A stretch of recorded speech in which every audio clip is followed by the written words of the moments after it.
Buenos días, es un placer estar con todos ustedes en forma virtual. Agradecemos al Hospital General de Acámbaro Miguel Hidalgo por la invitación que nos hace para participar en el primer Congreso Virtual Dental. La importancia que le dan al área odontológica es un placer poder compartirla. El tema que el día de hoy quiero comentarles, quiero mostrarles es la pulpa dental, una realidad en el diagnóstico. Me presento, soy la doctora Laura Marisol Vargas Velázquez, especialista en endodoncia, actualmente directora de la Facultad de Odontología de la Universidad Quetzalcóatl en Irapuato. Empecemos con el tema. Ante todo problema, enfermedad, tenemos que hay que buscar su diagnóstico, siempre ver la causa y no nada más en odontología pensarlo a nivel de endodoncia.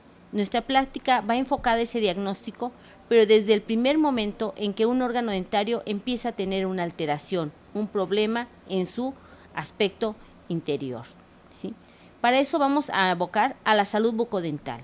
Y la Organización Mundial de la Salud nos dice que la salud bucodental es un indicador clave de la salud, el bienestar y la calidad de vida en general.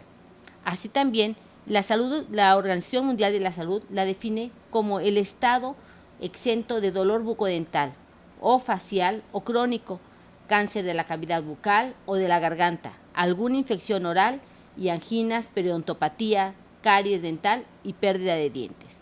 Entonces, en eso nosotros buscamos que toda nuestra población tenga esa salud bucodental y la odontología en sus diversas ramas puede lograr ese objetivo, ¿sí?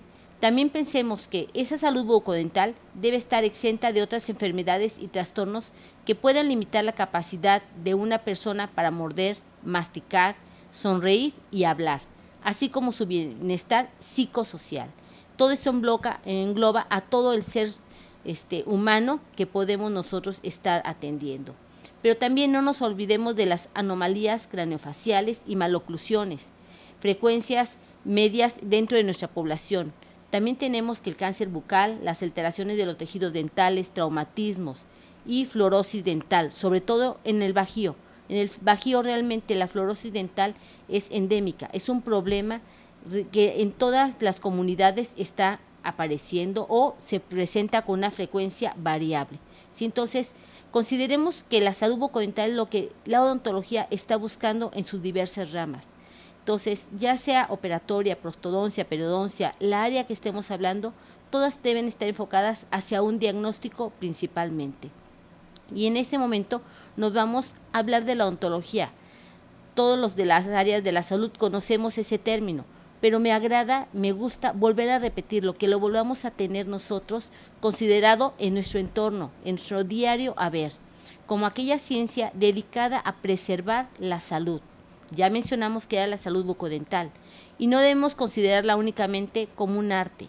¿Sí? ¿Cuántas veces decimos que me gusta que se vea bonito? No, que se vea funcional, que el paciente tenga esa salud completamente para devolver la estética principalmente. Y la técnica no es nada más lo voy a hacer, voy a colocar una resina. Es que también debemos de tener un desarrollo osteogénico en nuestro organismo, un metabolismo mineral, reacciones que en ocasiones pueden ser intolerancias o defensas orgánicas de nuestro ser, de nuestro organismo. Entonces, la odontología en sus diversas ramas va a estar enfocada a buscar la salud bucal de todos los seres que nosotros podemos tener como pacientes. Y tenemos diversas opciones terapéuticas. Quiero mostrarles algunas definiciones de esas áreas que nosotros comúnmente estamos manejando, ¿sí? Obviamente, la operatoria nos dice, estudia el conjunto de procedimientos que tienen por objeto devolver al diente su equilibrio biológico cuando por distintas causas se ha alterado su integridad estructural, funcional, estética, ya sea por caries o traumatismos. Entonces, también la operatoria quiere devolver esta salud bucodental y lo debemos de iniciar desde ese diagnóstico que nosotros queremos contemplar. La prótesis se encarga de devolver la función, anatomía, fonética, estética, alteradas del aparato estomacognático como consecuencia de la pérdida de uno o más dientes. Aquí ya hablamos de que ese individuo que va buscando una prótesis ya está alterado en varios de sus órganos dentarios, con una pérdida, ¿sí? Y hablamos de la periodoncia. que estudia la prevención, diagnóstico y tratamiento de las enfermedades que afectan de una forma u otra a las encías, al cemento radicular y al hueso alveolar. Entre estas opciones que tenemos de la odontología hablamos de prevención y creo que debemos de enfocarnos más que nada en esa prevención, en el diagnóstico, por eso es la importancia de que nosotros en todo momento que veamos un paciente analicemos el por qué viene y qué es lo que podemos encontrar, ¿sí?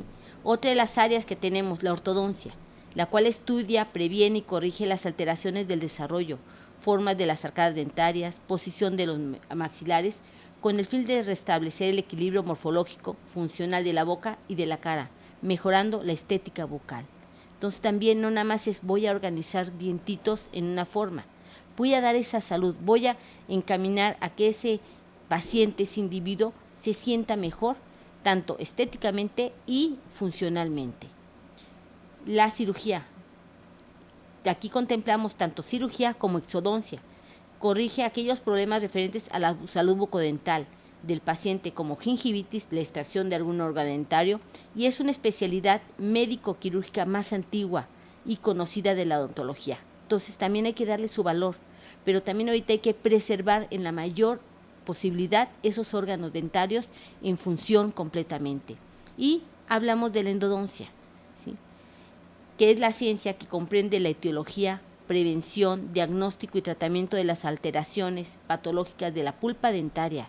Vamos a hablar ahorita de lo que es la pulpa, de esa relevancia que tiene, sus repercusiones en la región apical, periapical y sus consecuencias en todo el organismo. Entonces, si vimos ahorita, varias de las áreas que tenemos en la odontología hablan de prevención, hablan de tratamiento, hablan de función. Entonces, es lo que tenemos que estar nosotros como objetivo buscando al practicar toda actividad odontológica.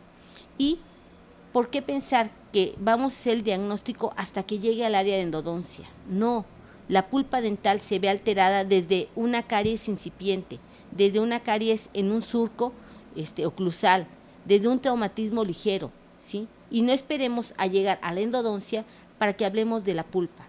Tenemos que mencionarla desde ese momento de todas las alteraciones iniciales en la estructura dentaria. Y el paciente, ¿qué es lo que siempre acude? Acude por dolor, un dolor dental, un dolor odontogénico, que realmente es la causa frecuente de que todos acudan con nosotros. Les digo a mis alumnos, el paciente no viene porque nos caiga bien, porque quiere invertir su tiempo, no, viene por una sintomatología que está teniendo y por eso realmente nosotros tendríamos que enfocar las campañas de salud en más prevención, no ya en procedimientos terapéuticos, no en tratamientos correctivos que podemos estar teniendo, ¿sí? Es por ello que nos vamos a que el diagnóstico representa la base para dar un plan de tratamiento adecuado, sobre todo si se toma en cuenta que el dolor bucofacial es un problema de salud público muy importante y no nada más en México, en todos los países realmente hay pacientes que totalmente acuden no para prevenir, sino para remediar sus males al tener una sintomatología. Y dentro del contenido que vamos a tener en esta plática, vamos a hablar de los factores etiológicos, de las pruebas de diagnóstico, de cuáles diagnósticos tenemos a nivel pulpar y periapical y los planes de tratamiento como opciones que se tienen. Pero no nada más en endodoncia que llegan ya el paciente, hacemos la prueba de sensibilidad para indicar que vamos a extirpar esa pulpa. No, estas etiologías, estas pruebas de diagnóstico debemos aplicarlas en operatoria, en prótesis, en periodoncia, en ortodoncia también, realmente. En todas esas áreas tendríamos que hacer más énfasis. No nada más decir, el paciente llega a que le realice una resina. ¿Pero por qué vas a hacer la resina? Porque tiene sensibilidad, pero hay que valorar qué grado de sensibilidad está teniendo. Entonces, en eso nos estaremos enfocando en este momento. Y vamos a retroceder para explicar qué es diagnóstico. Para nosotros el diagnóstico es el procedimiento que vamos a hacer de aceptar a un paciente que acude a buscar ayuda, ¿sí? Hay que aceptarlo como un ser humano que viene sufriendo, que viene incómodo, ¿sí?, que viene preocupado, pero nada más por su problema sistémico. Actualmente también hasta el problema económico influye en ese diagnóstico y en ese procedimiento que vamos a realizar. Entonces, ya lo aceptamos, reconocemos que tiene un problema, que si me dice, me duele el frío, es porque le duele el frío. Tengo una molestia que me duele a lo caliente y después a lo frío, pero sí confunde a veces esa sintomatología, pero hay que escucharlo y hay que identificar que sí realmente él está acudiendo porque hay una alteración en su cavidad bucal que hay que nosotros detectar. Y si nosotros buscamos el factor etiológico, buscamos esa cuestión, hacemos las pruebas, entonces damos el plan de tratamiento. Pero muchas veces nos alternamos que primero doy el plan de tratamiento antes de saber mi diagnóstico. ¿Sabe qué? Si el dentista, me duele esta muela. Ah, ocupa una endodoncia. Bueno, pero ¿por qué la va a ocupar? Ah, porque tiene una caries extensa, grado 3, ¿sí? Porque ya tenía una amalgama, filtró, se le fue fracturando. Tiene en este momento una pulpitis irreversible. Y los pacientes se quedan, ¿y eso qué? ¿Sí? Yo quiero que me atienda, pero tenemos que empezar a educar a nuestros pacientes con los diagnósticos. Cuando vamos con el médico nos dice, tiene una gastroenteritis, tiene una faringitis. Entonces nosotros también tenemos que darle el nombre a nuestras enfermedades, a nuestras patologías, ¿sí? Porque con el médico vamos y dice, no, pues le voy a dar Bactrim. No, nos dice, tiene una gastroenteritis por un microorganismo que usted comió y demás. Así nosotros también tenemos que dar una nueva forma de actitud en nuestra odontología. Tenemos que enseñarle cuál es la patología, el problema que estamos teniendo, para entonces darle el plan de tratamiento y, muy importante, qué pronóstico nosotros daremos a ese problema que se está presentando. Entonces, si ya nos enfocamos en ese diagnóstico, ahora tendremos que ver quién es la que nos va a responder en todas estas entidades. Recordemos, el tejido pulpar está en la parte central de los órganos dentarios, ¿sí? Y debemos de considerarlo como una parte importante, que podemos afectar, favorecer, ayudar, pero también la podemos iniciar una degeneración de ella misma, ¿sí? Y sabemos que la pulpa dental es aquel tejido conectivo especializado, abundantemente vascularizado e innervado, ¿sí? Es capaz de percibir hasta la fibrita de algodón, una fibrita muy pequeña, un cabello, ¿sí? Cualquier toque, cualquier roce puede ser detectado por él, por esa gran inervación que siente. Es de origen mesenquimatoso, localizado, como ya mencionamos, en la parte central de un órgano dentario. Posee funciones inductivas, ¿sí? Porque induce a la formación de ese órgano dentario, estimula la formación, la deposición de esa dentina primaria que va a llevar la forma de la cavidad pulpar, ¿sí? Entonces, inductiva, formativa en dentina primaria, secundaria, terciaria, como le queramos nosotros llamar en ese momento. Recordemos, la primaria es aquella que se forma hasta el momento de la erupción del diente. La dentina secundaria, aquella que se forma durante toda la vida del órgano dentario, sin ningún estímulo. Y la dentina terciaria, de protección, de reparación, es aquella que se formará ante un estímulo dependiendo de la agresividad o de la intensidad, mejor dicho, que tenga ese estímulo, ya sea una caries, un traumatismo, una restauración profunda, una filtración, problemas periodontales, fuerzas de ortodoncia. Todo eso nos va a dar una formación de una dentina de irritación, denominada dentina terciaria, ¿de acuerdo? También nutritivas, ¿sí? Dentro de ese tejido pulpar tenemos vasos sanguíneos, vasos linfáticos, los cuales van a contener un líquido que va a entrar dentro de todos los túbulos dentinarios que posee la dentina, alimentándola, nutriéndola, ¿sí? Manteniendo esa humedad dentro de los túbulos dentinarios. Sensoriales, ya mencionamos, con las funciones o las terminaciones nerviosas que tenemos, las fibras A delta, las fibras tipo C, ¿sí? Que cualquier cambio en temperatura lo puede percibir el órgano dentario, ese diente que el paciente nos dice, apenas jalo el aire y siento intenso cómo entra, y podemos a través de pruebas volver a simular esa sintomatología que tiene el paciente y detectar exactamente cuál es el órgano dentario, y podemos también analizar en qué etapa probablemente pueda estar esa inflamación pulpar totalmente, y su función de protección a través de la formación de la dentina de irritación. el órgano de la pulpa trata de alejarse de esa parte de agresión, pero también al formar dentina de irritación, de protección, ¿qué está haciendo? Está disminuyendo el tamaño de la cavidad pulpar. Menos capacidad va a tener de terminaciones de vasos sanguíneos, de células mesenquimatosas. También no olvidemos los elementos celulares que contiene ese tejido pulpar. Entonces, si analizamos, la pulpa dental es un tejido muy especializado, ¿sí? Por todo ese contenido que va teniendo. Recordemos el odontoblasto, es la célula que da vida a esa pulpa, que está en una empalizada completamente en toda la periferia de la cavidad pulpar, y que nosotros, en momentos, cuando hacemos una cavidad operatoria, una de prótesis, estamos cortando todas las prolongaciones citoplasmáticas que debemos de recordar están dentro de los túbulos dentinarios. Entonces, si nosotros recordamos que hay de 30,000 a 80,000 túbulos dentinarios por milímetro cuadrado de dentina, y que en cada túbulo dentinario hay prolongaciones citoplasmáticas del odontoblasto, nada más imaginemos qué cantidad realmente de odontoblastos recortamos, seccionamos cuando hacemos una cavidad operatoria, una cavidad clase 5, una cavidad clase 1, o cuando hacemos un tallado protésico, ¿sí? Entonces, en ese momento es cuando hay que sugerir, si el paciente viene para una prótesis, tengo que hacer unas pruebas de sensibilidad antes de tallar. Al término del tallado, tengo que repetirlas para evaluar cuál fue el proceso que tuvo ese tejido pulpar, ¿sí? Si tenemos un órgano dentario candidato a operatoria, tiene una caries oclusal, hago mis pruebas de sensibilidad antes de tocar ese órgano dentario, porque ya la pulpa está teniendo una respuesta principalmente, ya está teniendo una alteración inflamatoria. Entonces hay que valorarlo, ¿sí? Preparo la cavidad, ¿sí? La sello completamente, hago mi restauración con resina.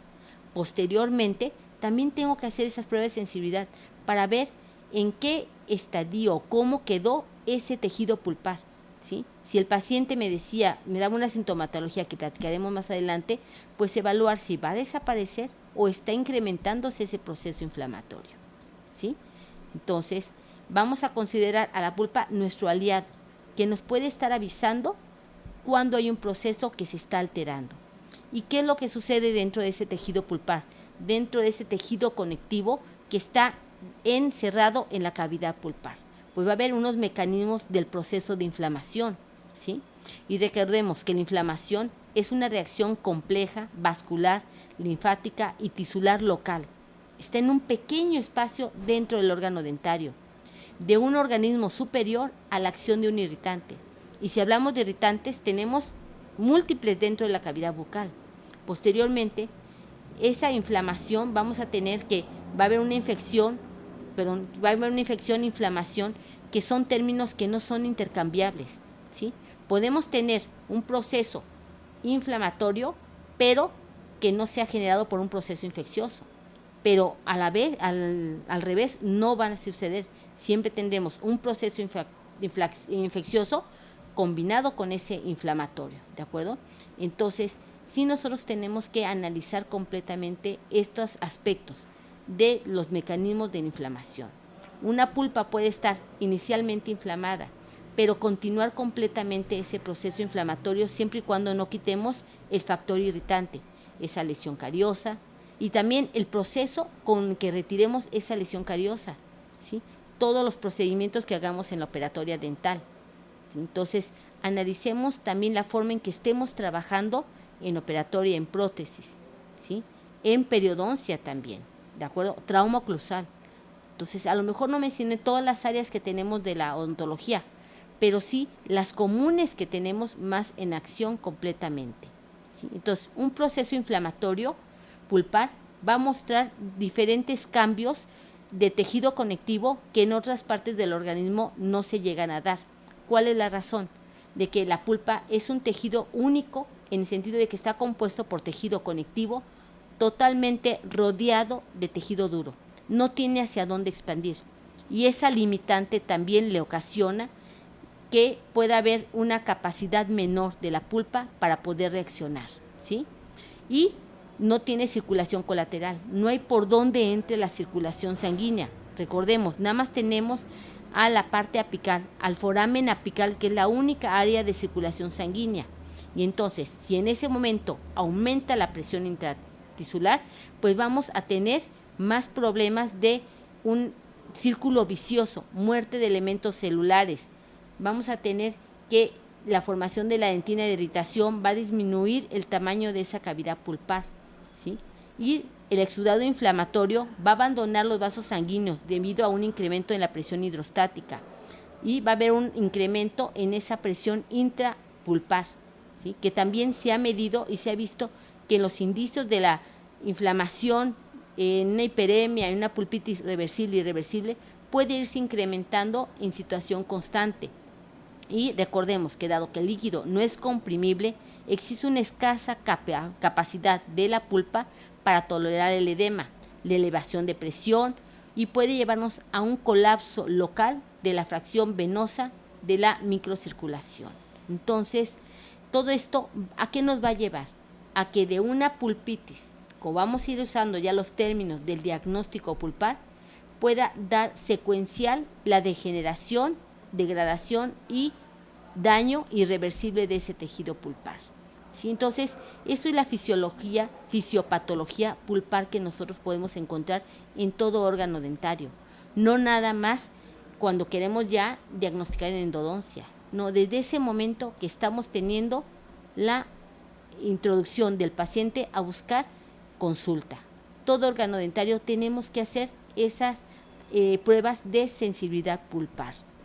Recordemos cuáles son los factores etiológicos del daño pulpar, tanto de la patología pulpar y periapical, ¿sí? Principalmente la lesión puede ser biológica, ocasionada por los microorganismos, las lesiones cariosas, ¿sí? Ese es lo que es el pan de cada día de nuestro trabajo. La caries realmente no ha habido un momento en que haya disminuido en nuestra población. Los resultados de un estudio que se hizo en 2018 nos indica que el 90% de nuestra población tiene lesiones de caries. Eso es muy alto, ¿sí?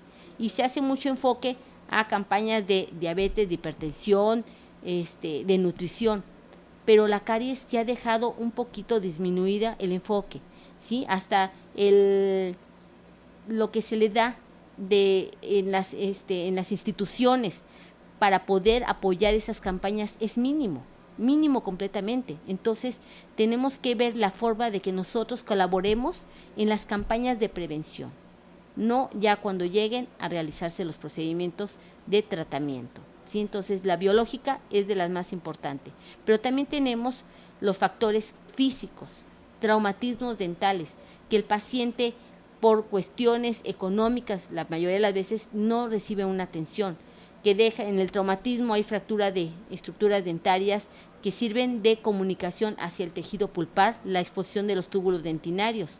Entonces también ahí es otro factor que nos está dando lugar a problemas pulpares. Y otra de las lesiones es la química, nuestros productos, ¿sí? El material con que estemos realizando nuestros procedimientos, las resinas, pero también el desconocimiento por parte del paciente, ¿sí? ¿Cuántos pacientes consideran que al realizarles un procedimiento odontológico, una resina, esa resina va a ser para siempre?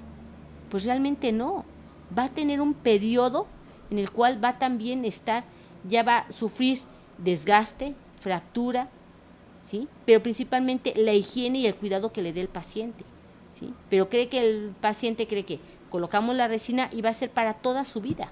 ¿Cuánto tiempo tiene con esa resina? 10 años, pero ya se me fracturó. Pues diga que qué bueno que le duró 10 años, ¿sí? Y vemos otras lesiones cariosas en los dientes porque el paciente, al ya tener una resina, cree que con eso va a cuidar todos sus órganos dentarios. O vayámonos más allá, cuando colocamos una restauración protésica, un puente, 2, 3 unidades, las que gustemos, ¿sí? El paciente siempre dice, ¿y cuánto me va a durar? ¿Cuál sería la respuesta? Lo que el organismo, su cuidado también tenga que llevarse a cabo, ¿sí?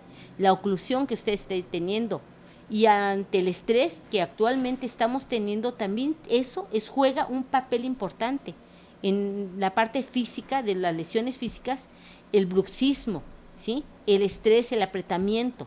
Entonces vivimos en una comunidad, en una etapa en la cual todo el tiempo estamos estresados y muchas veces es la forma, el apretamiento que estamos teniendo de los órganos dentarios.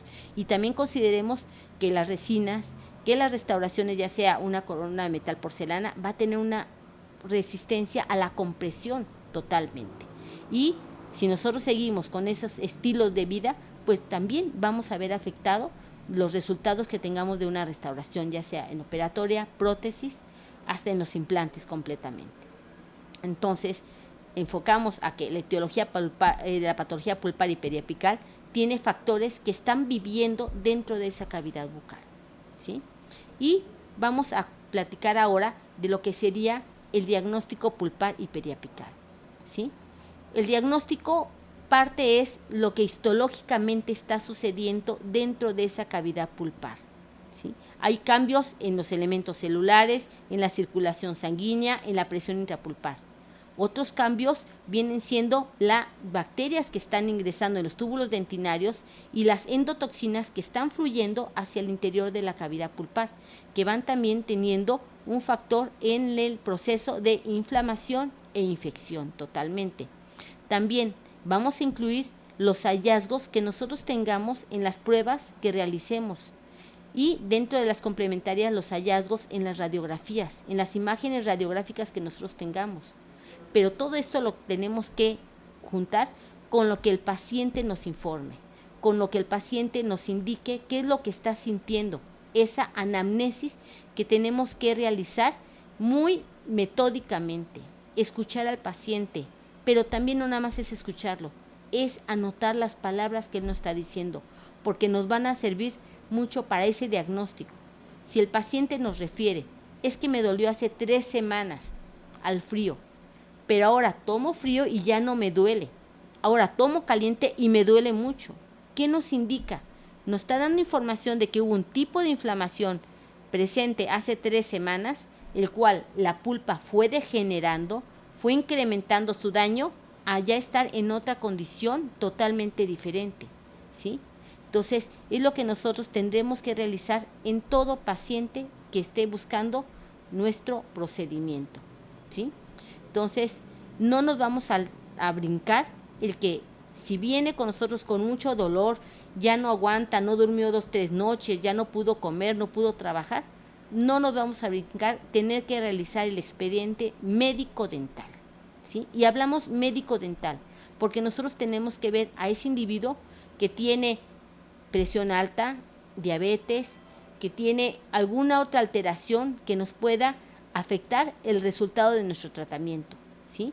Actualmente, pues, las preguntas se han incrementado. ¿Tuvo COVID? ¿Qué tipo? ¿Qué tan estuvo internado? ¿Sí? ¿Ha tenido alguna secuela?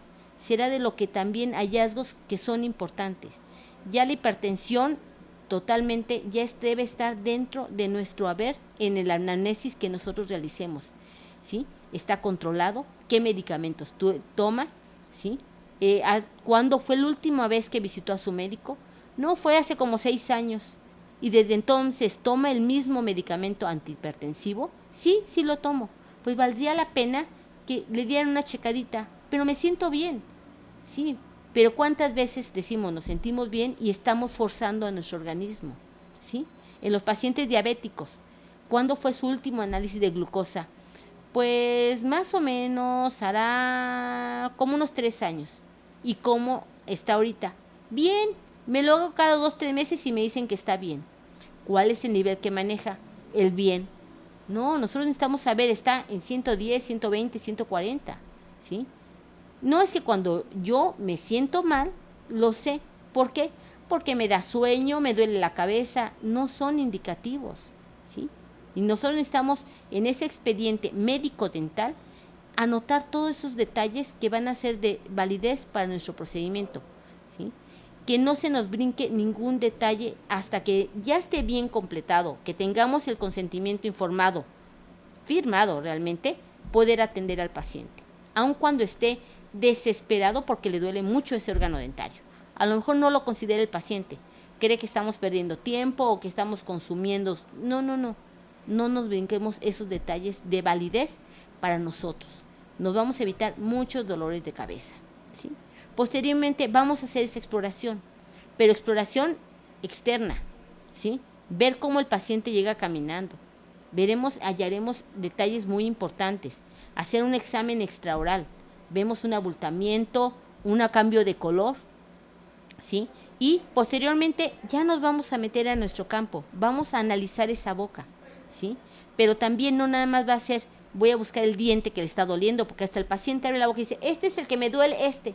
Nosotros analicemos toda esa cavidad bucal. No nos hace perder tiempo, ¿sí? Vamos a ganar un paciente que vea que lo estamos revisando metódicamente, ¿sí?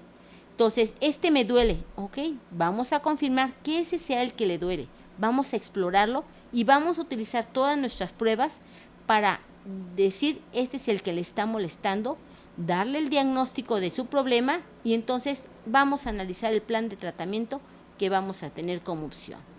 ¿De acuerdo? Entonces, ¿qué pruebas de diagnóstico tenemos? Y no son exclusivas para cuando ya vamos a retirar el tejido pulpar.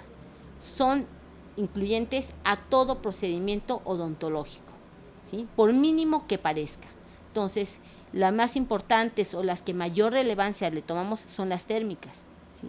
Podemos utilizar algún refrigerante, ¿sí? Un tubito de hielo, ¿sí? El Endo-Ice comercialmente, hacemos una pequeña bolita de algodón, tenemos cuidado de dirigir el spray hacia otro lado, alejándonos del paciente, pero previamente debemos de aislar esos órganos dentarios con rollos de algodón, no hacer pase de frío, de aire, porque entonces vamos a alterar la respuesta que podamos tener. Entonces llevamos esa tonundita, esa bolita pequeña de algodón al tercio medio vestibular del órgano dentario y vemos la reacción, pero siempre debemos de considerar que todas estas pruebas deben ser en el diente problema y en el diente testigo, ¿sí? Que el paciente debe saber cuál sería un diente que no tiene ninguna patología y la respuesta que esperamos en el diente que estamos analizando, en el diente problema, como le llamamos, ¿sí? Podemos hacerlo, le decía, también con hielo, teniendo cuidado que sea un lápiz de hielo para que no se escurra, no con un cubo de hielo, ¿no? Si no tenemos un refrigerante, como el Endo-Ice, el dicloro de fluorometano, pues podemos utilizar en esa opción. ¿De acuerdo? Recordar la temperatura tan baja que tiene el dicloro de fluorometano de menos 30, menos 50 grados centígrados principalmente, pero no afecta al tejido pulpar. No quiere decir que con aplicar ese frío, pues ya podemos ocasionar un mayor daño. No, para nada. ¿De acuerdo? Y haremos la prueba al calor siempre y cuando el paciente nos refiera que exclusivamente le duele el calor. Podemos calentar un instrumento, colocar gutapercha caliente, pero a mí lo que me agrada más es caliento un poco de agua, ¿sí? En el horno de microondas si tenemos, o en un mechero, y con una jeringa aspiro a hacer goteo suave de agua directamente en el diente, teniendo protegido la parte palatina con gasas para que no escurra esa agua. Entonces, si el paciente me dice es que tomo café caliente y me duele, pues quiero hacer la prueba con esa agua caliente, ¿de acuerdo? Porque el instrumento también está al rojo vivo, pero llevarlo ya es muy poca la transmisión que tenemos de calor. Mientras si tenemos agua caliente sabemos que llega a 100 grados centígrados la elevación de esa temperatura en el agua, ¿de acuerdo? Entonces, y lo más común es la prueba al frío, que es lo que el paciente y oímos comúnmente, ¿sí? Me duele el frío, apenas abro la boca con el airecito, con el ventilador, ya siento ese cambio, ¿de acuerdo? Pero también escuchemos cómo nos dice que es ese dolor al frío. Tomo algo frío y poco a poco empieza a llegar al lugar donde me duele. Entonces hay que pensar que puede hacer una restauración que esté mal sellada, que esté filtrada o en espacios interproximales también. Hasta en eso tenemos que fijarnos la forma en que nos explica cómo es su respuesta al frío. Posteriormente, ver la prueba de movilidad y esa la debemos de realizar con 2 instrumentos para ver qué tanto pueda tener movilidad ese órgano dentario, recordando que la movilidad se da por la inflamación del ligamento periodontal, ¿sí? Ya sea por un problema pulpar o por una enfermedad periodontal o por pérdida ósea. Entonces también es fijarnos, analizar qué otros factores tenemos ahí incluidos en nuestro paciente, en ese órgano dentario, ¿sí? Si el paciente dice, cuando cierro la boca, ya no puedo ni juntar los dientes, los de arriba con los de abajo, porque me duele, pensemos que esa inflamación pulpar ya pasó a tejidos periapicales y que ya tenemos una reacción a nivel apical, que hasta el diente dicen, lo siento extruido. Entonces también tenemos que hacer la percusión en sentido horizontal, en sentido vertical, pero cuidadosamente, no llegar y dar golpes en el paciente. Si ya dice que me duele con el toque de la lengua, pues realizar suaves golpeteo en ese diente, pero compararlo con un diente testigo, con un diente que estemos viendo que no tenga ningún problema, para que el paciente nos diga, me duele. ¿Y qué tanto le duele? No, pues es muy intenso o muy ligero, casi imperceptible. Entonces también nos ayudará en todo este diagnóstico que estemos realizando. Y una de las otras pruebas que haremos sería la de palpación, con la yema del dedo, colocándola en el fondo del vestíbulo, pero yéndonos desde una área sana hacia la zona problema, para ver si existe algún volumen, pero también que el paciente perciba la sensación de nuestro dedo en esa zona, porque sí es algo incómodo, pero que sepa detectar ya me siento esa molestia, ahí es donde siento el abultamiento, y que nosotros lo podamos encontrar, irnos de una parte sana hacia la parte patológica para poder encontrarlo, ¿sí? Pero no nada más cuando tenemos un problema pulpar. Si también vemos crecimientos o que el paciente tenga alguna duda, también tenemos que analizarlo, ¿sí? Otras pruebas complementarias que podemos tener es la de transiluminación, fisuras dentales, podemos dirigir la lámpara de resina o la lámpara de la unidad también y ver si hay alguna fisura, algún surco que esté dándonos problemas de filtración completamente. Y dentro de las pruebas de diagnóstico también hay que considerar el sondeo, ¿sí? Siempre tenemos que tener una sonda en nuestro estuche de diagnóstico. Ir sondeando el surco gingival, sabemos que debe entrar 2-3 milímetros. Más allá hay una bolsa periodontal que también puede estarnos afectando el tejido pulpar. Claro que sí, completamente podemos tener lesiones endoperidontales, primarias, secundarias, combinadas, y que sean el origen de un problema pulpar, ¿sí? Otra de las pruebas que nosotros podemos tener es la prueba de la cavidad. Cuando realmente no sabemos ni cuál es el órgano dentario, ya descartamos térmicas, movilidad, percusión, que el paciente no lo ubica, que siente un dolor sordo, mal ubicado, pues sería uno de los últimos recursos, hacer una cavidad en ese órgano dentario sin anestesia para ver la respuesta que pudiéramos tener, ¿sí? Entonces, todo esto lo tenemos a nuestro alcance, sencillo, nos lleva 4 o 5 minutos, pero enriquece la forma en que nosotros podemos trabajar con el paciente, ¿sí? Y como vemos, cualquier traumatismo puede afectar en mayor o menor grado un órgano dentario, y si ese órgano dentario está en desarrollo, pues va a alterar el desarrollo radicular. Niños de 6, 7, 8 años que sufren traumas dentales, pues está todavía en etapa de desarrollo su órgano dentario. También hay que pensar eso, ¿sí? ¿Cuándo fue el traumatismo? No, pues cuando tenía 7 años, pero como no le dolía y creí que iba a salir el otro diente ahí, pues no lo llevé a atención. Es otra de los comentarios que los papás nos hacen.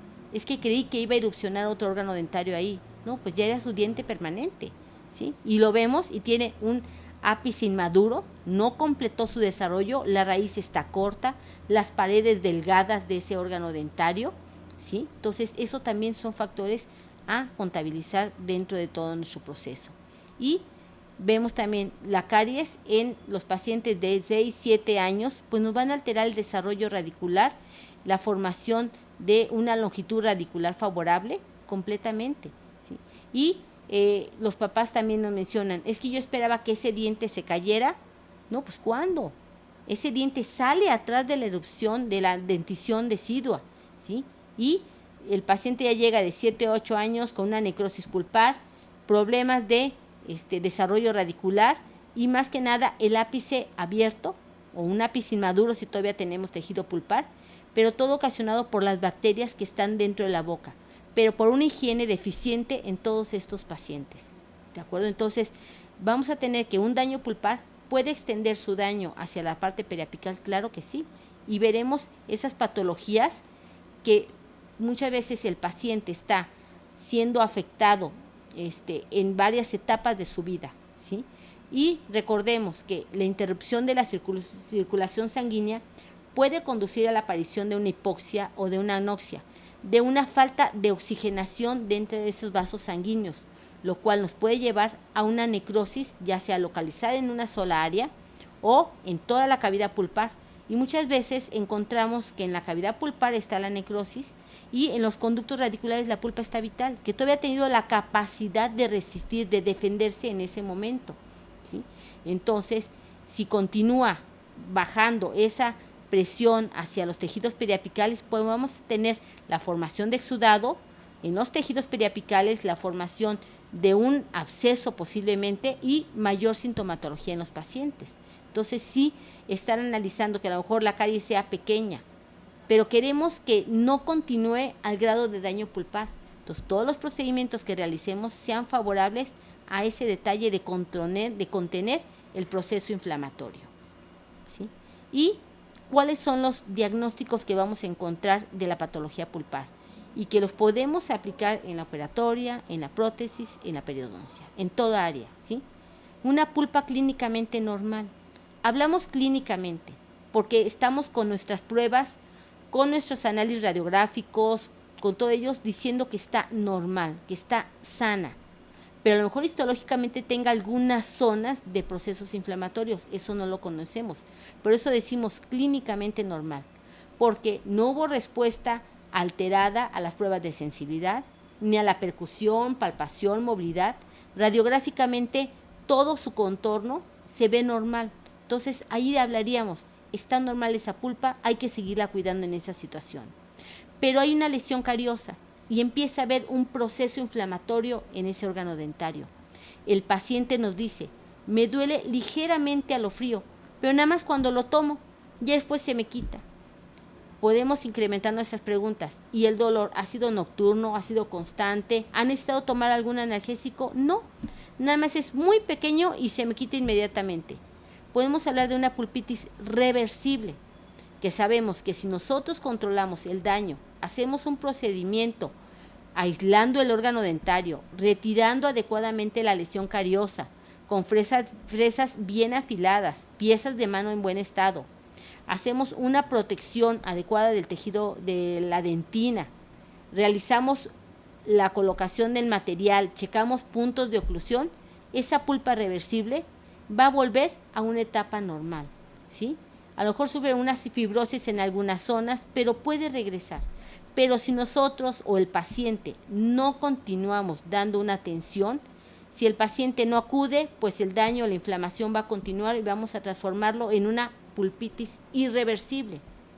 Si nosotros al atenderlo no hubo un sellado adecuado o el paciente no regresó a revisiones cada 6 meses o cada año, pues puede esa pulpitis transformarse en una zona irreversible, ¿sí?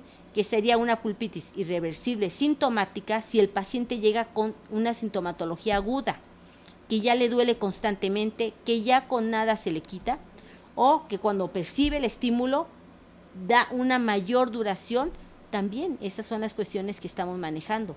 O ya vemos las condiciones de que colocamos, no llega con dolor, pero al colocar el estímulo le causa dolor, pulpitis irreversible asintomática, ¿sí? Entonces son dos situaciones que nosotros estamos por detectar para darle su tratamiento.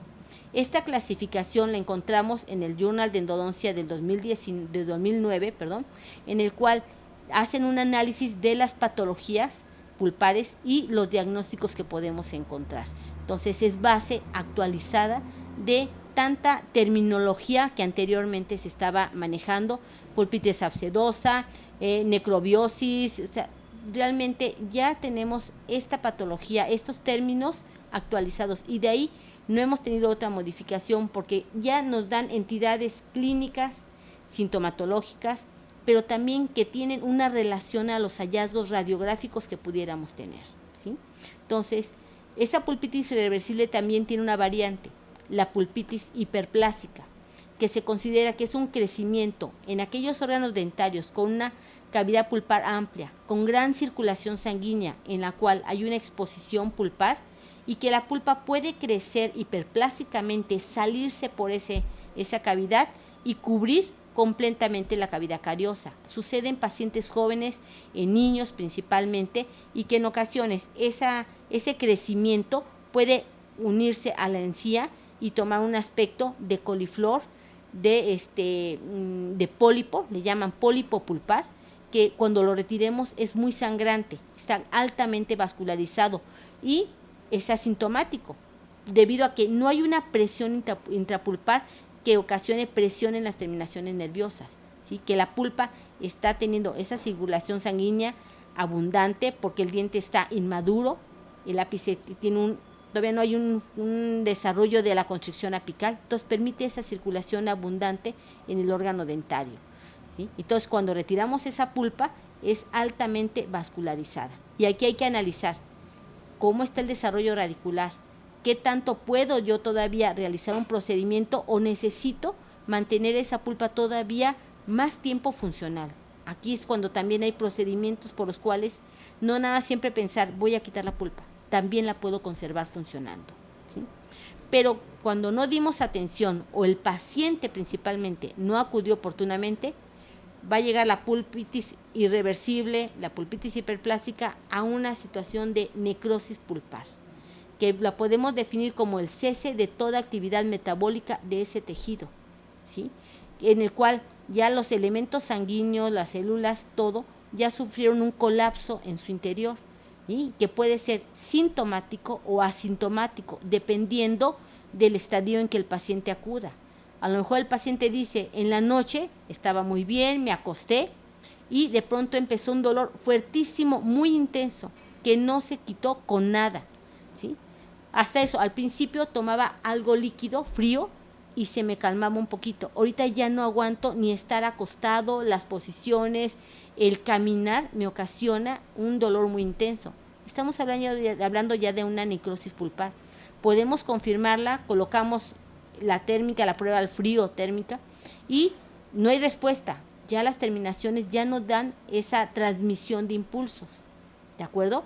Entonces, ¿puede esa necrosis pulpar estar asintomática durante muchos periodos? Claro que sí, ¿sí? No necesariamente va a dar una sintomatología completamente, pero casos de trauma dental puede haber hasta 10, 15 años de estar necrótico ese tejido, ¿sí? Sin una sintomatología realmente, hasta que de un día a otro, a lo mejor la exacerbación de bacterias, una baja de defensas del cuerpo, un factor que pueda incrementar esa presión, ese daño, y entonces el paciente vaya a percibir esa sintomatología y encontramos la necrosis pulpar.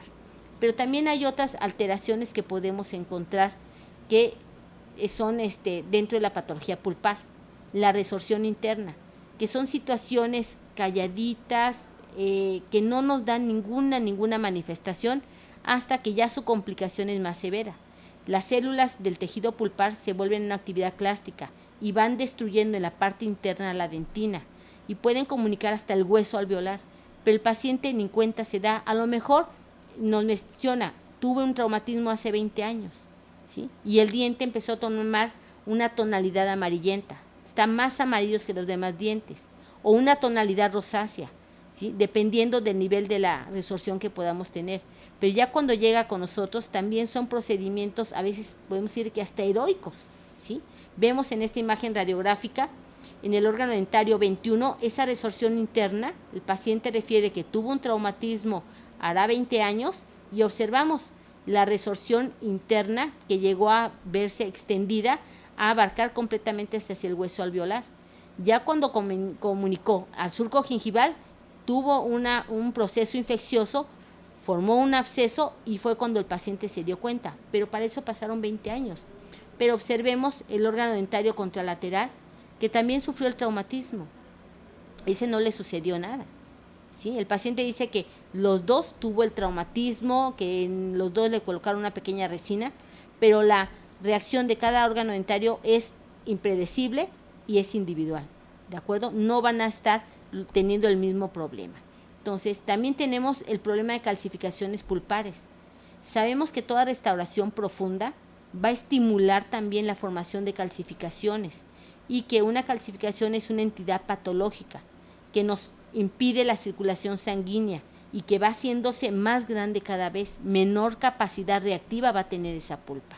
Entonces, a veces decimos, bueno, está muy profunda esta caries, le voy a poner una protección pulpar para que se forme dentina de irritación. Lo que estamos haciendo es enviándolo hacia una calcificación irremediablemente. Entonces, hay que analizar también cuándo debemos colocar estas protecciones pulpares. Edad del paciente, tamaño de la cavidad pulpar, capacidad reactiva que pueda tener esa pulpa, ¿de acuerdo? Y otro de los términos que encontramos dentro del diagnóstico es la terapia endodóntica previa. Ya fue realizado un tratamiento de conductos previo, una pulpotomía, entonces también hay que saber cuándo fue ese tratamiento de conductos anteriormente. No, pues me lo hicieron hace 10 años, pero nunca me lo restauré, ¿sí? Ya también va a ser procedimientos que nosotros tendremos que realizar en ciertas condiciones. Y si la patología pulpar empieza a invadir los tejidos periapicales, también tenemos que ese daño va a tener una extravasación hasta los tejidos periapicales y podemos encontrar combinación de entidades. Pero cuando no tenemos ningún daño hacia esos tejidos periapicales, hablamos de un periápice aparentemente sano. Y es aparentemente porque también nosotros estamos viendo que el espacio del ligamento periodontal es continuo, que no hay dolor a la percusión, que el paciente no tiene ninguna sintomatología al masticar, ¿sí? Entonces diríamos, está aparentemente sano y puede ser una pulpitis reversible, una pulpitis irreversible, los que manifiesten un periápice aparentemente sano, y también la necrosis pulpar. Entonces diremos, todo el daño está dentro del espacio de la cavidad pulpar exclusivamente. No ha invadido tejidos periapicales. Pero cuando la inflamación pulpar de la parte coronal continúa hacia el conducto radicular, tendremos el primer indicio de inflamación del ligamento a nivel apical, y sería la periodontitis apical aguda, que su sintomatología puede ser desde un dolor leve a la percusión hasta muy intenso, que el paciente ya no puede ocluir, no puede cerrar sus órganos dentarios, la arcada superior con la inferior, porque es insoportable, siente obstruido ese órgano dentario. Entonces ya tenemos que la invasión de esa inflamación nos llegó a tejidos periapicales y necesitamos un tratamiento, ¿de acuerdo? De ahí, si no se controla, podemos pasar a una periodontitis apical crónica, en la cual ya eso está siendo ocasionado totalmente por una necrosis pulpar. La necrosis pulpar, el daño irreversible que tuvo ese tejido, también comunicó hacia el tejido periapical, y ahí tendríamos características clínicas también, pero características radiográficas principalmente. Zonas radiolúcidas de diferente tamaño, ¿sí?, a nivel apical, lo cual nos dice que hay una destrucción, una resorción ósea por los elementos que están fluyendo del conducto radicular hacia los tejidos periapicales. Y podemos encontrar dos tipos de periodontitis o dos características histológicas de la periodontitis apical crónica, que puede ser granuloma o un quiste apical, que los podemos diferenciar exclusivamente con un análisis histológico.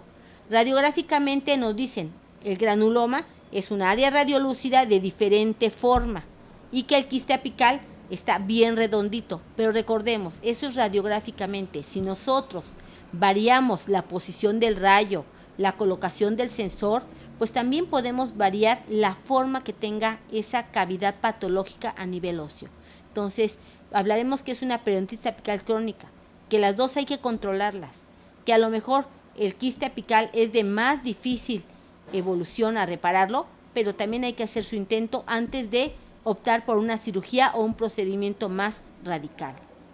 Pero tenemos también a la periodontitis apical crónica supurativa, que nosotros todos lo conocemos, la hemos visto porque tiene una fístula, es lo que lo caracteriza, un trayecto sinusal por el cual hay un drenado de esa cavidad patológica hacia el exterior, hacia los tejidos blandos. Y puede ser que el paciente nos diga, esa bolita, ese puntito, tengo 3 años que me sale. Y drena, se cierra, se vuelve a formar, y hasta sé cómo me lo debo de reventar. Entonces, ¿qué vamos a encontrar? Pues una cavidad patológica que está alimentando ese estoma sinusal y que nosotros necesitamos hacer ese tratamiento de conductos, principalmente para controlar el origen que está teniendo esa descarga de exudado hacia el exterior. Pero en ocasiones el paciente llega con un aumento, un incremento de volumen que pasó una noche tremenda, con mucho dolor, y vemos que tiene un absceso apical agudo, que es una situación patológica, que hay una colección de exudado purulento y que el paciente manifiesta que fue de la noche a la mañana que así se hinchó, ¿sí? Que se colocó agua, que le dijeron que se colocara fomentos, que hiciera buches con agua oxigenada, hasta eso, mucha cantidad de remedios caseros hacen nuestros pacientes, ¿sí? Antes de buscar atención. Entonces, el absceso apical agudo es una situación muy dolorosa, lo sabemos, pero ya cuando llega a su máximo volumen, ya no hay dolor. ¿Qué es lo que tenemos que hacer? Atacar a la parte que está originando ese problema, pero sin brincarnos el estado médico. Si el paciente es diabético, ¿cómo está su glucosa? No, pues anda en 300. Hay que controlar la glucosa, porque si no nuestros procedimientos están en riesgo. El antibiótico no va a tener su efecto adecuadamente, ¿sí? No, pues estoy bien controlado, ok, empezamos con antibiótico, y ya sea para realizar el tratamiento de conductos o, en su caso, si ya no es restaurable ese órgano dentario, la extracción. Entonces sí, desde ese momento debemos de juntar todos los elementos que nos ayudan. Y todos estos, la peritonitis apical aguda, crónica, supurativa y el absceso, son entidades patológicas en las cuales hay destrucción de hueso. Pero tenemos, o de tejidos, en el caso de la peritonitis apical aguda, pero tenemos una entidad patológica que nos da formación de mayor densidad ósea, que es la osteitis condensante, que si tenemos una inflamación crónica dentro de ese tejido pulpar, va a estar saliendo hacia los tejidos periapicales y nos va a dar una condensación de mayor cantidad de hueso a nivel apical, ¿sí? Ahí, más que nada, el tratamiento es eliminar el irritante, una restauración profunda, tratamiento de conductos, una restauración filtrada, ¿sí? Exclusivamente lo que tengamos que realizar en ese, atacando a ese factor etiológico, exclusivamente. A nivel apical no necesitamos ningún procedimiento, ni curetajes, nada. Ahí esa densidad ósea se formó en mayor cantidad y listo. Respuesta a un irritante crónico de larga duración exclusivamente, ¿sí? Vamos a ver ahora cómo aplicamos todas estas entidades, ¿sí? Cómo nuestro análisis, nuestras observaciones podemos verlas en casos clínicos, ¿sí? Son casos clínicos que llegan buscando principalmente operatoria, prótesis, que algunos sí van a irse hacia el área endodóntica, pero no todos. ¿Qué quisiéramos? Que hubiera trabajo en endodoncia, sí, claro, pero que también disminuyera esas cuestiones de los pacientes, de que todo tenga que irse a procedimientos complejos, ¿de acuerdo? Entonces, si nosotros analizamos al paciente cuando llega y realizamos una buena terapia, pues que se quede en una resina, que se quede en un procedimiento pequeño, no en un procedimiento correctivo de mayor situación, ¿de acuerdo? Entonces, veremos la anamnesis, el diagnóstico, qué plan de tratamiento pudiéramos manejar, pero también escuchar qué es lo que el paciente nos informa de su problema que está teniendo, ¿sí? Vamos a ver este paciente. Es un paciente de 57 años de edad, sexo femenino, y nos comenta, motivo de consulta, tengo un agujerito en mi muela. Vamos a revisar, vamos a tomar radiografía, vamos a hacer exploración, pruebas de diagnóstico y dar un plan de tratamiento. Pero el paciente, la mayoría de las veces dicen, nada más quiero que por favor me hagan la resina de esa muelita. Y si nosotros analizamos al paciente, veremos que es un paciente que tiene un tipo de problema dental ya fuerte, ¿sí? Pérdida de dientes ya de hace tiempo, una higiene periodontal realmente deficiente, que no nada más vamos a resolver su salud bucal, que es lo que queremos, la salud bucodental de ese paciente, no la vamos a resolver nada más con la resina, ¿sí? Vemos la necesidad urgente de ¿qué? De una profilaxis. Entonces, vamos a indicarle también, usted sabe que ocupa una profilaxis. Vemos la mordida de ese paciente, está teniendo un trauma oclusal severo. Ok, si ese molar, ese órgano dentario 46, el primer molar inferior derecho, le hago exclusivamente lo que es la resina, y veo la oclusión que tiene el paciente, pues no va a aguantar mucho esa resina, ¿sí? Pero también me llama la atención ese primer molar. Veo calcificaciones en la cavidad pulpar. ¿Qué me está diciendo? ¿Qué me está llamando la atención? Que esa pulpa ya está siendo alterada, ya tiene una inflamación interna. Entonces, mi procedimiento, ¿a qué tiene que ir encaminado? Pruebas de sensibilidad. Me dolió muy ligero al frío. Qué bueno, ¿sí? Entonces, ya voy en buen camino. A la percusión no hay molestia. Analizo su trabeculado óseo, bien, veo sus crestas en buen estado, pero tengo que hacer un procedimiento de profilaxis, de técnica de cepillado. Enseñemos a nuestros pacientes las técnicas de cepillado, porque ellos dicen, sí me sé cepillar, y vemos desgastes a nivel cervical profundos. Entonces, eso no es cepillarse, ¿sí? Eso no nos va a favorecer en nuestros pacientes. Entonces, realizar la colocación de la resina, pero también explicarle al paciente cuál es su trauma oclusal que él tiene. Si nosotros se los explicamos, ellos entienden, ellos comprenden. Hay que educar ya a la gente, ¿de acuerdo? No dejarlo nada más, ok, le hago su resina y listo, cobramos y que se vaya. ¿Dónde se quedó ese profesionalismo? ¿Sí? Vamos a hacerle la limpieza, vamos a explicarle que necesita ese espacio que está ahí sin un órgano dentario, colocarle un tipo de restauración, darle opciones, ¿sí? Ver cómo fue la pérdida de ese órgano dentario que ha ocasionado también que el proceso alveolar se vea tan boludo, ¿sí? Tan en ese aspecto, pero también la oclusión traumática que vamos a estar teniendo en ese órgano dentario tarde o temprano va a cansar a ese molar, porque es con el único que está ocluyendo en la parte posterior. Y hasta el paciente va a decir, con razón, me da problemas cuando mastico, me canso cuando estoy masticando, hasta me dicen que tardo mucho en comer. Entonces, con toda esa información el paciente va a sentirse contento, vamos a ganarnos un paciente más, y eso es también de valor, tendremos más. Él le comentará a alguien más, ¿sabes qué? Fui con el doctor y me explicó más cosas de mis dientes, me enseñó, ¿sí?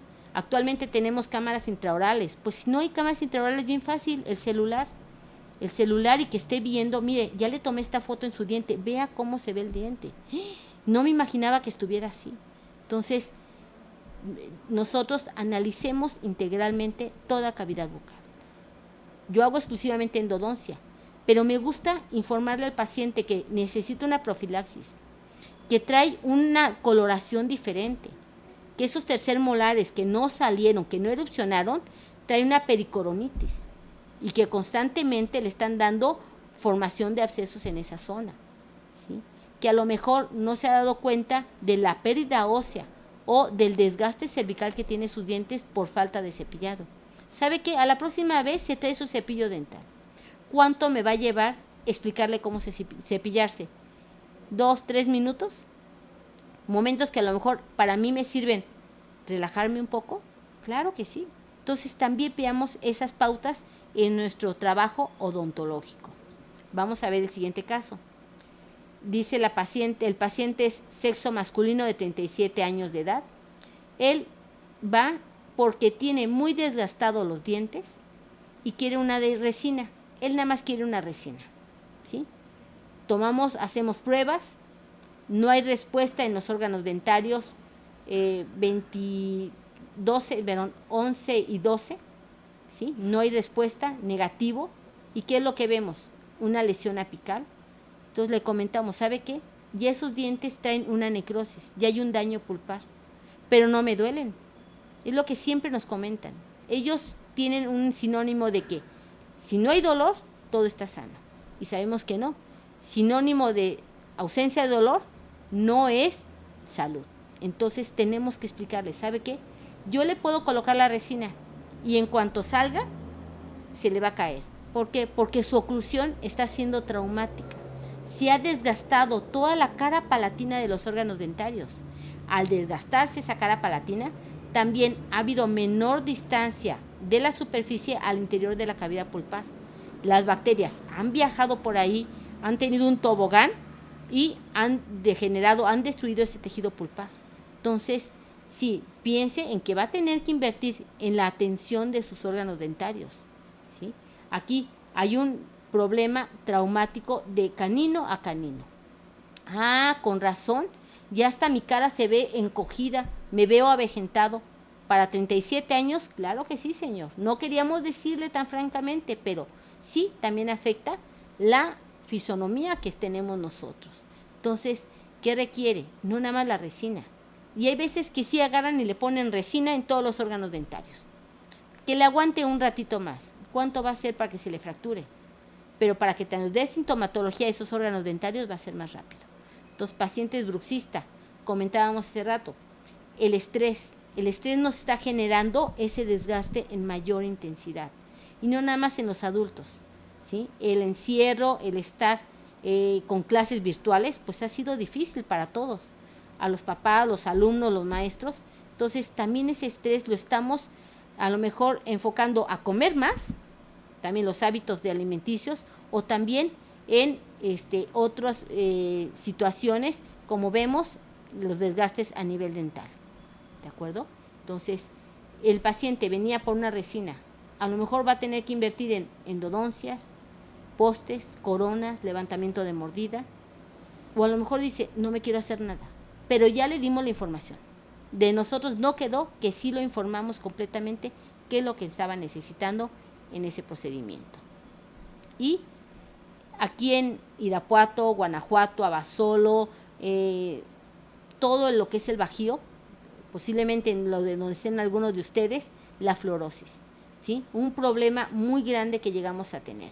Y que el paciente, en este caso un joven de sexo masculino de 15 años de edad, no le gusta el color de sus dientes, ¿sí? ¿Y qué vemos? Sí, la tonalidad amarillenta, él quiere blanco sus dientes. Pero ¿qué vamos a poder hacer? Sí, platicarle las opciones que tiene, pero ser realistas. La dentina de esos órganos dentarios está hipomineralizada, tiene un problema en su matriz.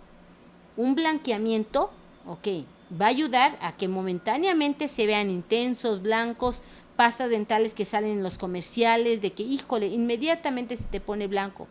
Pero recordemos, el esmalte tiene una diferente mineralización. Conforme nosotros estemos activándola con esos agentes blanqueadores, la vamos a estar degradando, la vamos a estar alterando y va a tener alta sensibilidad de esos pacientes. Va a perder ese esmalte y lo que está dando el tono es la dentina. La dentina ahí no la cambiamos de tono con los blanqueamientos. Entonces, también enseñar al paciente, de acuerdo, así están tus dientes. Mejor mantén tus órganos dentarios con una buena higiene. No es que yo sé de alguien que sí me va a hacer el blanqueamiento, ok, pero ¿qué sensibilidad vas a tener tan intensa? ¿Cuál es el grado de destrucción que poco a poco van a presentar tus órganos dentarios? Va a ser mayor, ¿sí? Entonces, ver qué podemos darle. A lo mejor en un futuro, ya que trabajes, te pones unas carillas. Pero recuerda, una carilla ya es una restauración protésica, que tienes que hacer un desgaste y que conforme vaya habiendo filtración, va incrementando esa restauración protésica también.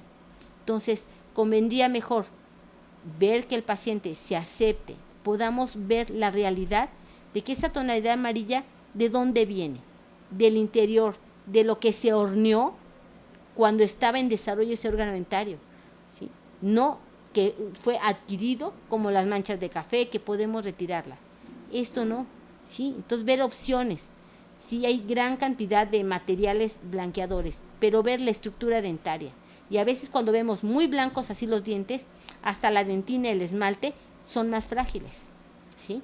Y cuántas veces oímos, me hicieron un blanqueamiento y los dientes, ya tengo una alta sensibilidad, ¿de acuerdo? O pacientes que compran las pastas blanqueadoras y sienten hasta los granitos de la piedra, como piedra pómex, ¿sí? Carbón activado y todos esos, que muchas veces sí son buenos, pero hay que ver la publicidad que se está dando hacia esas cuestiones. Dice, no, es que yo me lo puedo hacer un blanqueamiento casero. Tenemos aquí un paciente masculino de 20 años de edad y acude porque nos menciona que le cuesta mucho masticar y quiere unas resinas en sus muelas porque siente pequeños surquitos. ¿Y qué vemos? Tiene una mordida abierta, nada más están ocluyendo parcialmente sus órganos dentarios, ¿sí? Entonces, ¿qué hay que hacer aquí? También vemos los terceros molares, ¿sí? Analizar cuándo ese tercer molar puede ser extraído, referirlo a la cirugía, platicar opciones de ortodoncia, ¿sí? Entonces, no nada más, hice la resina y listo.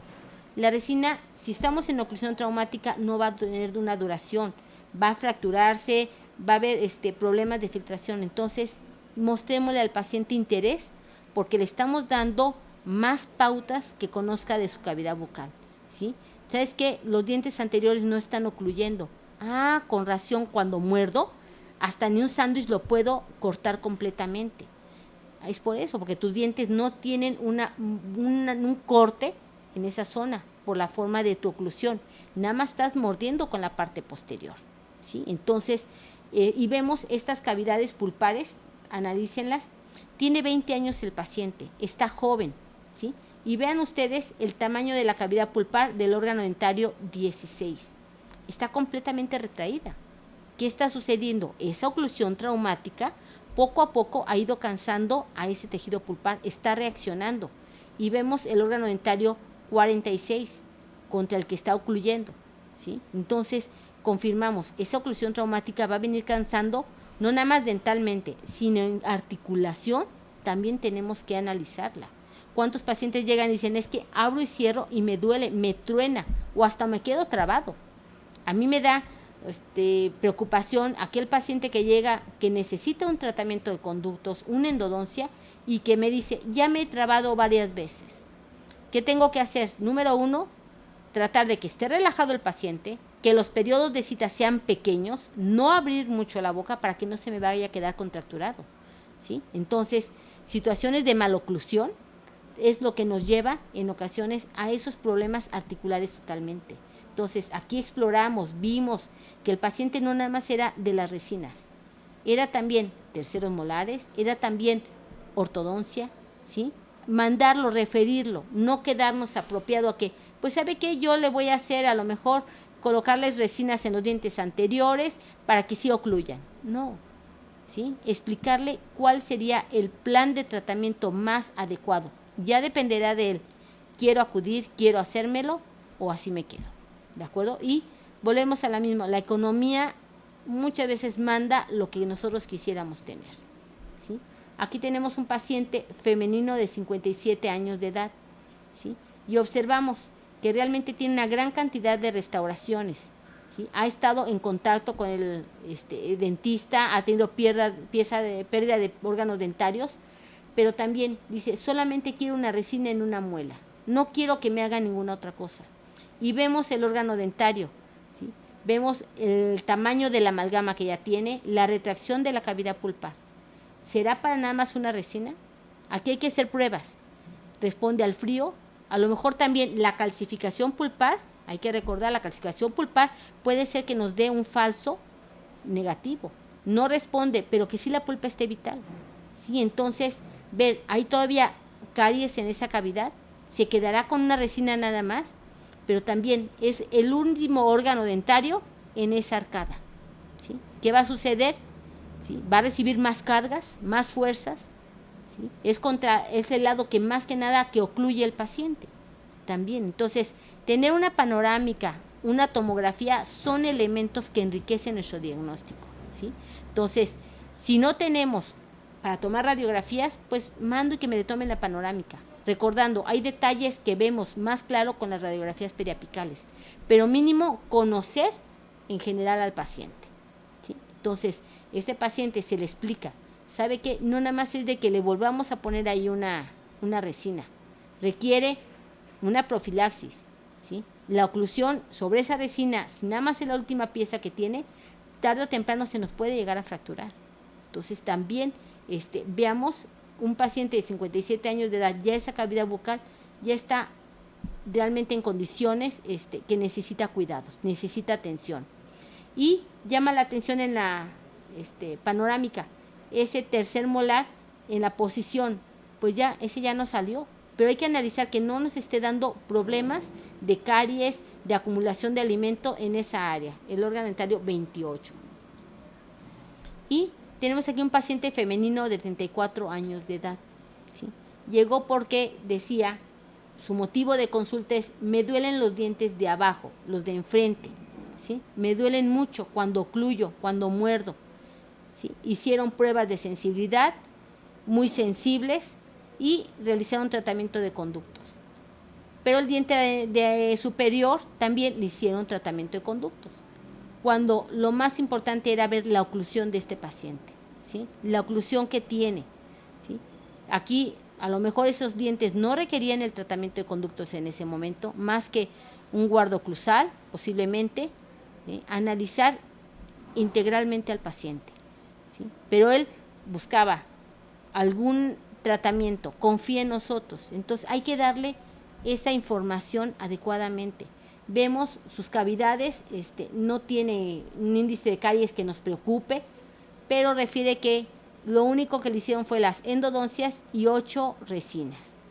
Y vemos que realmente no era para tanto, ¿sí? Entonces, valoremos lo que el paciente busca y lo que nosotros le podamos proporcionar, ¿sí? Aquí hay otro paciente que nos dice: quiero arreglarme mis dientes, femenino de 23 años. Esos son los pacientes que también debemos de preocuparnos. Es una paciente muy joven, tiene una caries extensa en toda la zona anterior, ¿sí? Y vemos el problema también de inflamación, de falta de higiene. Entonces aquí no nada más es decir: ¿sabes qué? Te voy a hacer las endodoncias, te va a hacer postes, coronas. Ver la higiene que vayas a tener, porque lo que yo coloqué, si tú no tienes buena higiene, también se va a ver afectado. Entonces, ¿qué te sugiero? Hay que realizar el diagnóstico de estos órganos dentarios.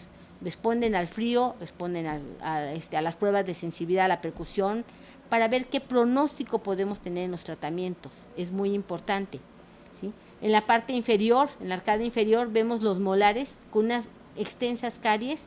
Valorar: ¿será necesario la extracción? Todavía podemos hacer la endodoncia, pero si voy a hacer la endodoncia, ¿va a ser rehabilitable? ¿Sí? Tenemos que valorar eso. ¿Este diente va a seguir funcionando? Porque si no, pues ¿para qué lo voy a hacer? ¿Voy a hacer una endodoncia donde después me digan: no puedo colocar un poste y una corona? No. Tenemos que trabajar, interaccionar, hacer una interacción con los especialistas, totalmente. Entonces, esta paciente, vemos, requiere las 4 órganos dentarios anteriores, pero también urge una profilaxis, urge un mantenimiento periodontal general, ¿sí? Y motivarla a que podemos dejarla en mejores condiciones, pero depende de ella que se siga cuidando completamente. Vamos a ver algunos casos ahorita en que analicemos que la pulpa también no es que la tengamos que quitar siempre. La pulpa, ese tejido conectivo especializado, es muy noble. Cuando le damos las condiciones adecuadas de cuidado, puede funcionar maravillosamente. Y vamos a ver este caso, que es de una paciente de sexo femenino de 7 años de edad. No refiere ningún antecedente heredofamiliar o personal patológico. Su antecedente de importancia para el padecimiento actual, su AIPA, es que tuvo un traumatismo dental hace 3 días, ¿sí?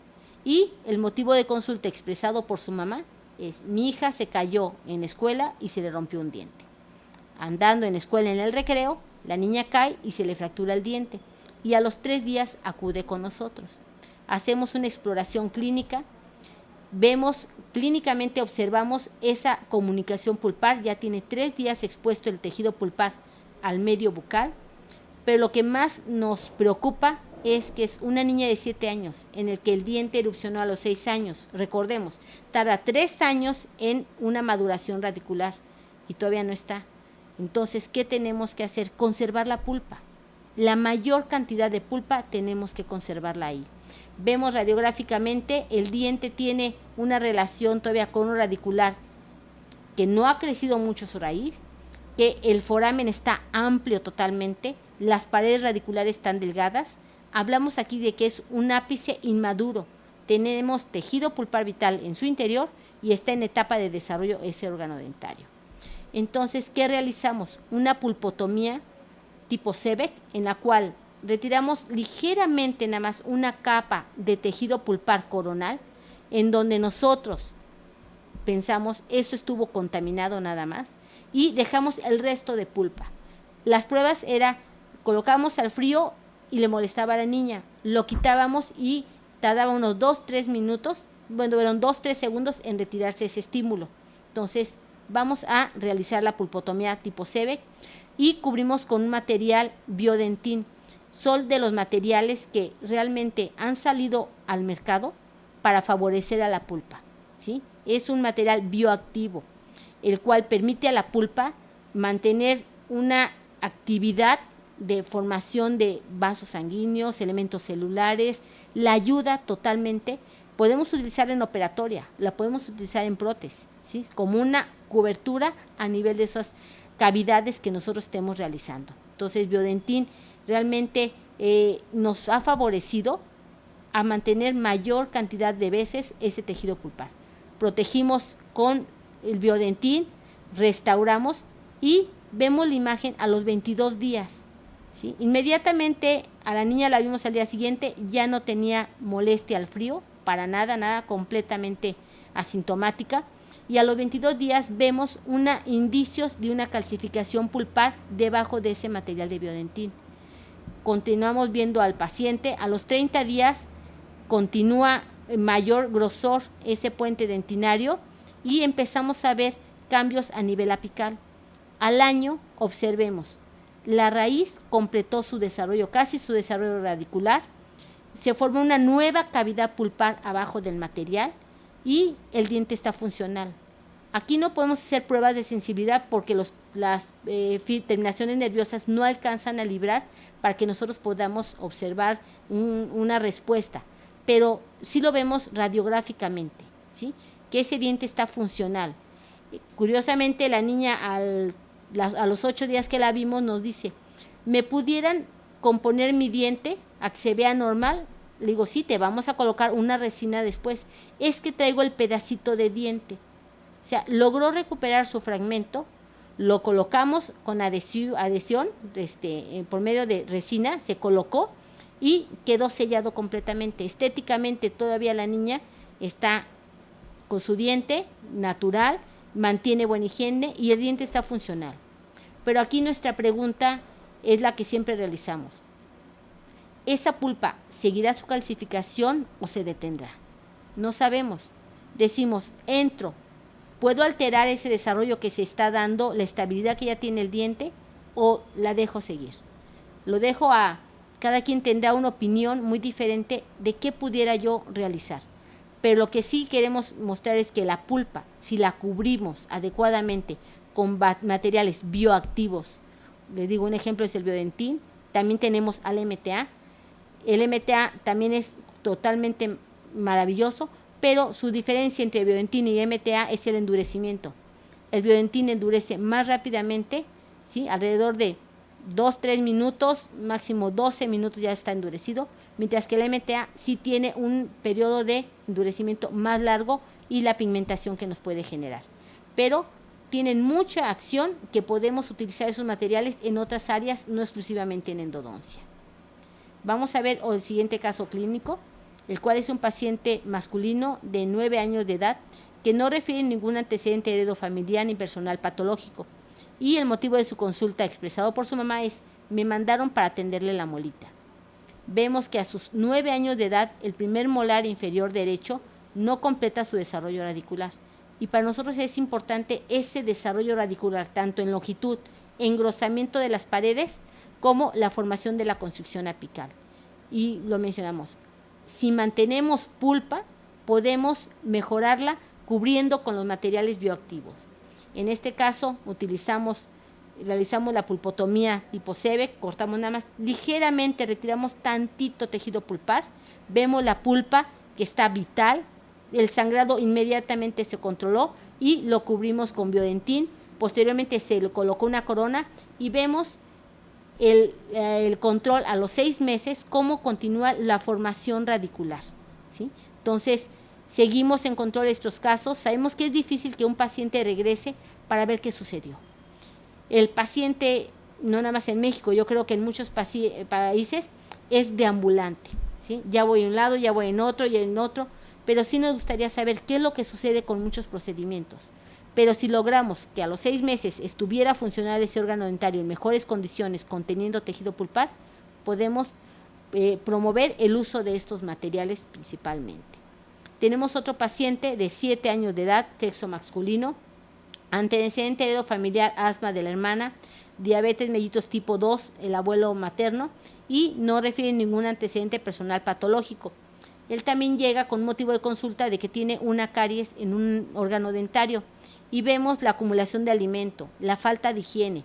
Entonces, todos estos pacientes sí debemos de hacer protocolos de enseñarlos a higiene. Seamos preventivos, no correctivos completamente. Vemos el órgano dentario también con falta de desarrollo radicular, se le realizó la pulpotomía, se hizo su protección posteriormente con biodentín y se le colocó su resina, su incrustación, y vemos también el desarrollo radicular que tuvo a los 6 meses. Entonces, dejemos mayor cantidad de pulpa, no lo retiremos totalmente esas pulpas, siempre y cuando hayamos valorado con nuestros diagnósticos totalmente. Y ya para concluir esta plática, reconozcamos el valor de formación de los tejidos, ¿sí? En cada área ha habido enriquecimiento con la tecnología. Entonces, en nuestra área ha sido esos materiales bioactivos que se los comentamos, biodentín, MTA, aplíquenlos en operatoria, en prótesis, y verán que la pulpa puede ser más enriquecida dentro del diente que afuera. Y ante los cambios que hemos tenido en la vida, hay que seguir protegiéndolos, hay que seguir teniendo medidas. Los odontólogos hemos sido vacunados, pero somos los que estamos más cerca de la cavidad bucal. No debemos de tener miedo, pero sí debemos de tener la protección adecuada. Promovamos el uso de ese equipo de protección personal, ¿sí? Para que también la salud lo aprendimos ahorita que no lo es todo sin ella, ¿sí? La salud fue valorada. También que nos valoren a nosotros como parte de ese equipo de trabajo que ha estado presente en esta pandemia. Entonces, si no tenemos salud, no tenemos nada. Entonces, nosotros, que el trabajo de cuidar una salud bucodental la podamos lograr.